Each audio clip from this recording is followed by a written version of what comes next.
if you see an amino acid with a side chain that's shaped like a V, think valine. And hopefully you're not seeing it on the surface of a protein because it does not want to be there. Why? Valine is considered hydrophobic, and basically this means that water does not want to hang out with it. And so water will take hydrophobic things, like hydrophobic parts of proteins, thanks to hydrophobic amino acids, and it will push those things together and exclude them. And this is great for folding up a protein, and so you get this folded up protein where all those nonpolar amino acids are in the center. But what happens is that if they're on the surface, then water is gonna like freak out. So we say like hydrophobic as if the nonpolar thing is actually afraid of the water, but really it's just the water doesn't want to hang out with it. And if the water doesn't want to hang out with it, then the whole thing is kind of just not going to be happy when you have a nonpolar amino acid just like hanging out on the surface of a protein. So what's going to happen is that nonpolar amino acid on the surface of the protein, either it's going to cause your protein to fold so that it's hidden, or it's going to try to seek out some other nonpolar thing in another molecule. And so the water will kind of exclude them both and push them together.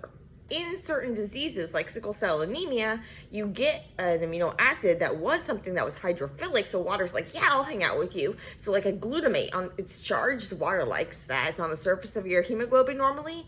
And in sickle cell anemia, that glutamate, that E, gets swapped for a valine, a V. And so now you've got this nonpolar amino acid on the surface of your protein. And hemoglobin, well, hemoglobin is the protein that actually carries oxygen throughout your bloodstream. Your red blood cells are chock full of hemoglobin. And so if you've got electrophilic stuff on the surface, then that's all good. And so these hemoglobin molecules are kind of like all just floating around and carrying oxygen, all's great. But you get the valine on the surface of them, and now things freak out.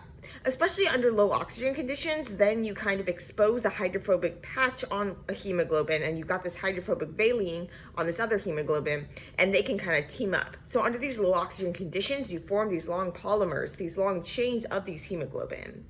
And these long chains are actually going to make it so that the blood cells that contain them are going to take on a weird sickle shape that is characteristic of sickle cell anemia. So that can like block blood vessels and cause like these sickle cell crises where people get this intense pain, and doctors often like don't believe them and things like this. They think they're drug seeking, so it's this huge problem.